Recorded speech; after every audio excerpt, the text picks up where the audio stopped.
పంట పండించే వరకు రైతు కావాలి, అమ్ముకునే సమయంలో మాత్రం రైతు అవసరం లేదా అంటూ గజ్వేల్ రైతులు ప్రభుత్వంపై తీవ్ర ఆగ్రహం వ్యక్తం చేశారు. ఆరుగాలం చెమటోడ్చి పండించిన ధాన్యాన్ని కొనుగోలు చేయకుండా అధికారులు నిర్లక్ష్యంగా వ్యవహరిస్తున్నారని మండిపడ్డారు. పంట వేయడానికి అప్పులు చేయాలి, ఎరువుల కోసం క్యూలో నిలబడాలి, విత్తనాల కోసం తిరగాలి, కరెంటు కోసం రాత్రిళ్లు పొలాల్లో మెలకువగా ఉండాలి, చివరికి పండించిన ధాన్యాన్ని అమ్ముకునే సమయంలో కూడా రైతే రోడెక్కాలా అంటూ ప్రభుత్వాన్ని ప్రశ్నించారు.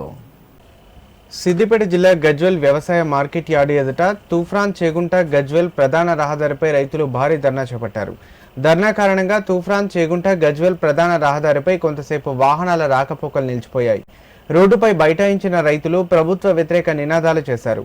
ఈ సందర్భంగా రైతులు మాట్లాడారు. దాదాపు 20 రోజుల క్రితమే ధాన్యాన్ని కొనుగోలు కేంద్రాలకు తీసుకువచ్చినా ఇప్పటి వరకు ఒక్క బస్తా కూడా కొనుగోలు చేయలేదని రైతులు ఆవేదన వ్యక్తం చేశారు. ఈ రోజు రేపు మాపు అంటూ అధికారులు కాలయాపన చేస్తూ రైతులను తీవ్ర ఇబ్బందులకు గురిచేస్తున్నారని ఆరోపించారు. కొనుగోలు కేంద్రాల వద్ద రాత్రింబవళ్లు కాపలా కాస్తూ రైతుల అవస్థలు పడుతుంటే అధికారులకు మాత్రం కనీస స్పందన కూడా లేదని మండిపడ్డారు. రైతుల సమస్యలను పరిష్కరించాల్సిన అధికారులు కార్యాలయాల్లో కూర్చొని రైతులను ఆట పట్టిస్తున్నారని ఆవేదన వ్యక్తం చేశారు. హమాలీలు అందుబాటులో లేకపోవడం, తేమ శాతం పేరుతో ధాన్యాన్ని తిరస్కరించడం వంటి కారణాలతో రైతులను మానసికంగా వేధిస్తున్నారని ఆరోపించారు. వర్షాకాలం సమీపిస్తున్న నేపథ్యంలో రైతుల్లో ఆందోళన మరింత పెరిగిందన్నారు. వెంటనే కొనుగోళ్లు ప్రారంభించాలని డిమాండ్ చేశారు. ఒక్క వర్షం పడాలంటే పోయి గయ్యలు చెల్లర కొట్టుకపోతే ఒడ్లని ఈ రైతుల బాధ కష్టం ఎవరు పట్టించుకోలేరు. మరి చైర్మన్ ఎక్కడుండో తెలియదు, రాజకీయ నాయకులు ఎక్కడుండో తెలియదు. ఈ కాంగ్రెస్ ప్రభుత్వం వచ్చింది, ఇంతవరకు ఒడ్లు కొనుగోలు జరగడం లేదు. ఎక్కడ కుప్పలు అక్కడనే ఉన్నాయి. మార్కెట్ యార్డ్ల ఒడ్లు కాంట అయినా కూడా నిన్న మాత్రం ఒక 2 కాంటలు తెచ్చిరు, అక్కడ పెట్టిరు.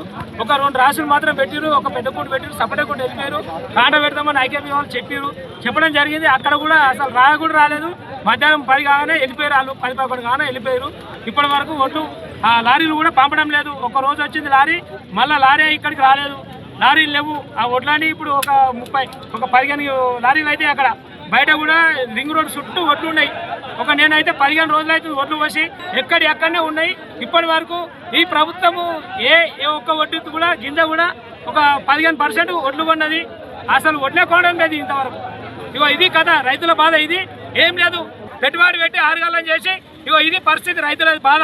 ప్రతి ఒక్క రైతుకు ఇట్లనే ఉంది బాధ పరిస్థితి. ఇది కాదు అట్లనే ఉన్నాయి. వర్షాకాలం వచ్చింది, ఇంతవరకు సోమవారం నాడు కాంటే ఇంతవరకు లారీ ఎక్కలేదు.